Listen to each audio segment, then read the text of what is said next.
कि राम और रावण के युद्ध में एक दिन ऐसा आया था जिस दिन राम की सेना पराजित हो गई थी, तोड़ फोड़ मचा दी थी रावण ने। जिस दिन रावण खुद आया था, सौमित्र बेहोश हो गए, लक्ष्मण सब बेहोश हो गए। राम लौटे तो राम बहुत दुखी थे। जामवंत ने समझाया, जामवंत सबसे सीनियर है सेना में, मतलब सबसे फाइनल पोजीशन पे, ब्रिगेडियर जनरल से भी ऊपर हैं। उन्होंने राम से कहा कि इतना क्यों दुखी होते हैं, वही आपका हाथ है, वही आपका तूणीर है, मार लेंगे, इसे कोई दिक्कत नहीं है। किसी किसी दिन होता है, सामने वाले का दिन होता है, किसी किसी दिन नहीं होता। राम ने कहा ऐसा नहीं है। जब मैं युद्ध लड़ रहा था तो मैंने एक बात देखी, रावण नहीं लड़ रहा था, रावण के साथ शक्ति लड़ रही थी, दुर्गा लड़ रही थी, देवी लड़ रही थी। और ये अजीब बात है कि मैं धर्म के साथ हूं, मेरे साथ नहीं लड़ रही, उसके साथ लड़ रही हैं। अंगद को उन्होंने कम्युनिकेटर बना के भेजा। राम कितने पॉजिटिव हैं। उनसे विभीषण कहते हैं, जिस दिन अगले दिन युद्ध शुरू होना है उस दिन कहते हैं कि सर थोड़ा बैठ के स्ट्रेटेजी बना लें, कौन किधर से बढ़ेगा, इतना बड़ा आदमी है, इससे लड़ना है। तो कहते हैं कि नहीं यार, वो अंगद भेजा है मैंने, दूत ना, बाली का बेटा, और मुझे उम्मीद है कि रावण मान जाएगा, सीता को वापस दे देगा, अपन क्यों लड़ाई लड़े। ये राम है। एक बात ध्यान से रखना, अभी बहुत बड़ी घटना इस समय पूरे देश में राजनीतिक हलचल चल रही है जिससे हम जुड़े हुए हैं। राम ने अपने पूरे जीवन में किसी भी राक्षस को मारते समय उससे निगोशिएट नहीं किया।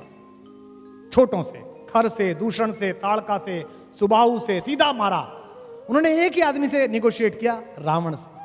क्योंकि राम जानते थे कि आतंकवाद की लड़ाई में स्लीपर सेल के साथ समझौता नहीं किया जाता, उसको तो मारा ही जाता, उसको तो खत्म ही किया जाता।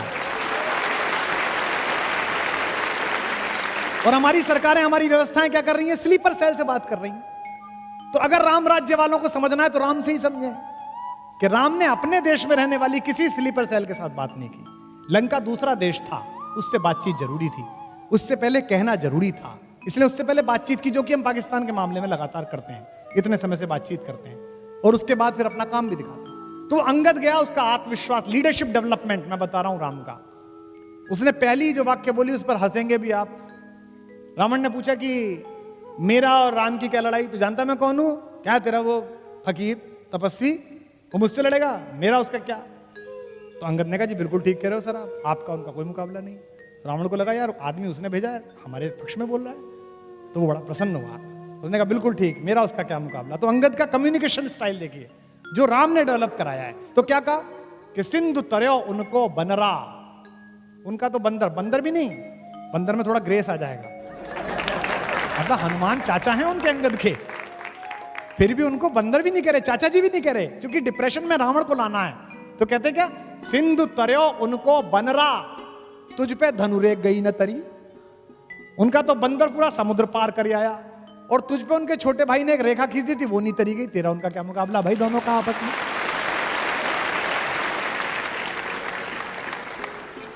कि सिंधु तरयो उनको बनरा, तुम पे धनुरेख गई न तरी, तुम पे।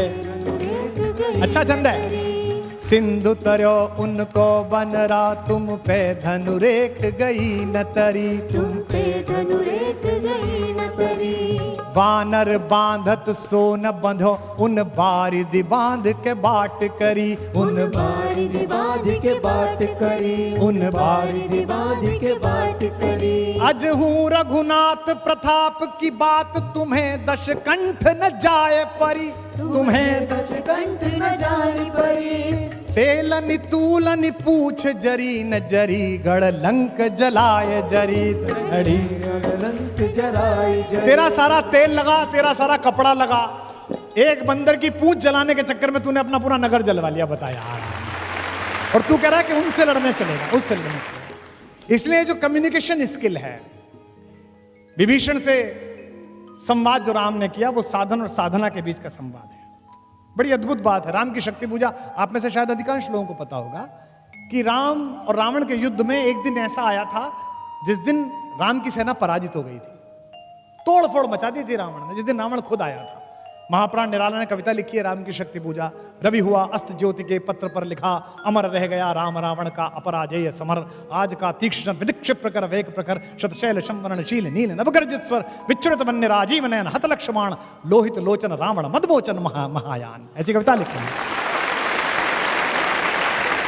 उस दिन सब बेहोश हो गए, सुग्रीव बेहोश हो गया, सौमित्र बेहोश हो गए, लक्ष्मण सब बेहोश हो गए।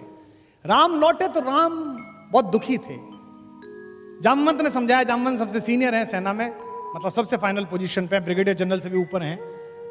उन्होंने राम से कहा कि इतना क्यों दुखी होते हैं, वही आपका हाथ है, वही आपका तूणीर है, मार लेंगे, इसे कोई दिक्कत नहीं है, किसी किसी दिन होता है, सामने वाले का दिन होता है, किसी किसी दिन नहीं होता। राम ने कहा ऐसा नहीं है, जब मैं युद्ध लड़ रहा था तो मैंने एक बात देखी, रावण नहीं लड़ रहा था, रावण के साथ शक्ति लड़ रही थी, दुर्गा लड़ रही थी, देवी लड़ रही थी। और ये अजीब बात है कि मैं धर्म के साथ हूं, मेरे साथ नहीं लड़ रही, उसके साथ लड़ रही हैं। तो जामवंत ने कहा अगर ऐसा है तो युद्ध हम संभालेंगे, आप पूजा करिए। तो 108 कमल मंगाए गए। ये दशहरा क्यों मनाया जाता है, ये आज शायद कुछ लोगों को पता चलेगा।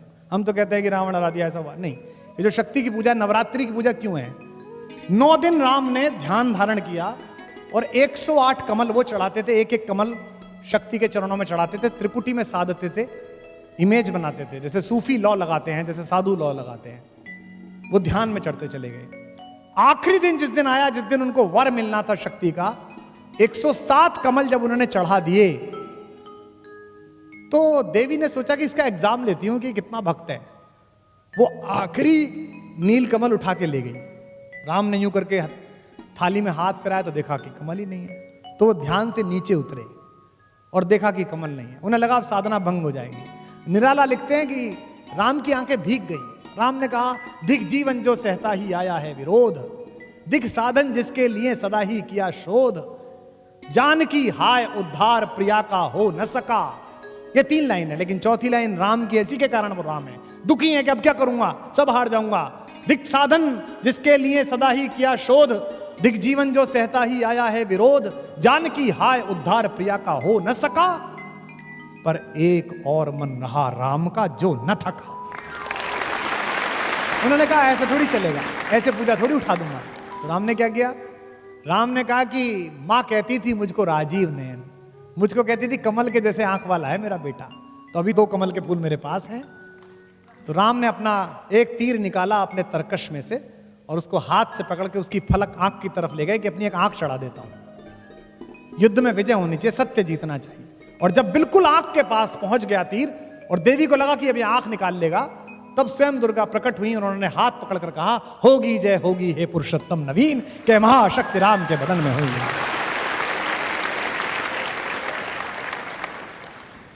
तो इसलिए जितनी भी लड़ाइयां हैं, जब भी कभी आपको कोई आदमी साधन से इकट्ठा एक सामान्य व्यक्ति को परेशान करने की कोशिश करे, उसके पास ज्यादा शक्ति हो, उसके पास ज्यादा साहस हो, तो आप ध्यान रखना कि आपके घर का एक बड़ा आदमी सिखा गया है कि साधन महत्वपूर्ण नहीं है, साधना महत्वपूर्ण है।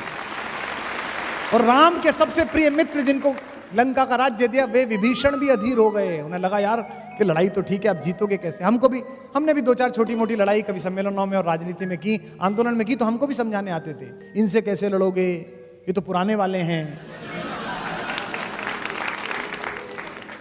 तो मुझे मानस की पंक्ति याद आती थी और मैं खुद को ही सुनाता था, जो साथ थे वो तो सुनने को तैयार नहीं थे। ये विभीषण ने राम से कहा जब रावण लड़ने के लिए आया, क्या कि रावण रथी विरथ रघुवीरा, देख विभीषण भयउ अधीरा, रावण रथी विरथ रघुवीरा।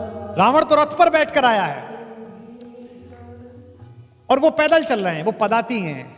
अधिक प्रीत भा मन संदेहा, ज्यादा प्रीति इसलिए मन में संदेह हुआ विभीषण के। विभीषण ने कहा कि ये तो रथ पर है और आप बिना चप्पल के, आपके पास तो चप्पल भी नहीं है, कैसे मारोगे। नाथ न रथ नहीं पद त्राना, के ही विधि जितब वीर बलवाना। इतना बड़ा वीर है, इससे कैसे जीतोगे। तो राम ने उसे जो सिखाया वो मुझे याद है, मैं आपको बता रहा हूं, आप अपने घर लेके जाइएगा। राम ने कहा कि मैं जिस लड़ाई में उतरा हूं दोस्त, उस लड़ाई में मिसाइल्स की जरूरत नहीं है। तो उन्होंने कहा कि इस लड़ाई के लिए साधना की आवश्यकता है, साधन की आवश्यकता नहीं है। उन्होंने कहा क्या क्या है, इसके पास तो बड़ा रथ है नाथ, आपके नीचे तो पदत्राण भी नहीं है, कही विधि जितब वीर बलवाना, इस बलवान से कैसे जीतेंगे। तो उन्होंने कहा कि सुनो सखा कह कृपा निधाना, ज्यों जय होई सियंदन आना। मैं तुझे बताता हूं भाई मेरे दोस्त, इस युद्ध में जीतने के लिए जो रथ चाहिए वो मेरे पास है। अब विभीषण को रथ दिख नहीं रहा, राम कह रहे रथ है। इसी में आपके जीवन के संघर्ष की गति है। उन्होंने कहा मेरे पास रथ है। कौन सा रथ है। मेरे पास जो रथ है उसमें 2 चक्के लगे हुए हैं, तुझे दिखेंगे। कौन से। सौरज धीरज ते ही रथ चाका। शौर्य और धैर्य दो चक्के हैं, एक तरफ शौर्य है, एक तरफ धैर्य है। अगर बड़ी लड़ाई लड़नी है तो शौर्य भी रखना पड़ेगा और धैर्य भी रखना पड़ेगा। दुनिया की आधी मूर्खताएं अधैर्यता के कारण हुई हैं। तो कहते हैं धैर्य और शौर्य दो मेरे रथ के चक्के हैं, और बल विवेक दृढ़ ध्वजा पताका, बल और विवेक से दृढ़ हुई मेरी धर्म की ध्वजा है मेरे इस रथ के ऊपर। सत्यशील दम परहित घोड़े, सत्य और शील और परहित दूसरे का हित करना, सत्य बोलना, शीलवान रहना, ये घोड़े हैं मेरे। और क्षमा दया कृपा रज जोड़े, इससे किससे जोड़ रखा है? क्षमा से, दया से और कृपा से, इन तीन से जोड़ रखा है। पूरी राम की कहानी एक सिमिली है। कहते हैं कि इस रथ पर चढ़कर मैं लड़ रहा हूं, और जब तक मैं इस रथ पर चढ़कर लड़ रहा हूं तब तक मेरा कुछ नहीं बिगाड़ सकता कोई भी। तो आपके पास अगर साधन कम हो तो आप समझ लेना कि आपके पास ये वाले साधन अगर हैं तो आप दुनिया के किसी भी आदमी से जीत सकते हैं। एक अयोध्या है जो सात्विकता का प्रकर्ष है, एक लंका है जो तामसिकता का प्रतीक है। इन दोनों के बीच लड़ाई है, लेकिन राम इन दोनों के बीच की लड़ाई के लिए राजाओं को साथ नहीं लेते। आपने कभी सोचा कलेजे पे हाथ रख के कि राम जब भारत में घूमे होंगे तो दंडकारण्य में जहां वो रुके, जहां उन्होंने कुटिया बनाई, उसके ठीक बगल में उनके मामा थे, ननिहाल थी उनकी, कौशल प्रदेश। मामा से कह सकते थे थोड़ी सेना दे दो, मुझे लड़ने जाना है। नहीं, राम ने पूरे रास्ते किसी राजा से बात नहीं की। राम ने पूरे रास्ते वंचितों से, दलितों से, पिछड़ों लोगों से, वनवासियों से, SC ST से बात की, आखिरी सफ में खड़े हुए आदमी से। और साथ में किसे लिया? हराने के लिए, लंका को परास्त करने के लिए किसे साथ में लिया? किष्किंधा को। किष्किंधा क्या है?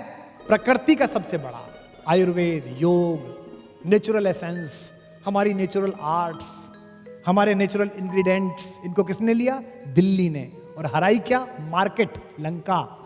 इसलिए दिल्ली को, जयपुर को यह याद रखना पड़ेगा कि अगर अपने शत्रुओं से आपको पार पानी है, अगर चाइना का सामान बंद कराना है, अगर अमेरिका को घुटनों पर लाना है, तो सबसे पहले अपने वनवासियों, अपने वंचितों, अपने पिछड़ों, अपने दलितों और अपने जंगल के लोगों के पास जाना पड़ेगा।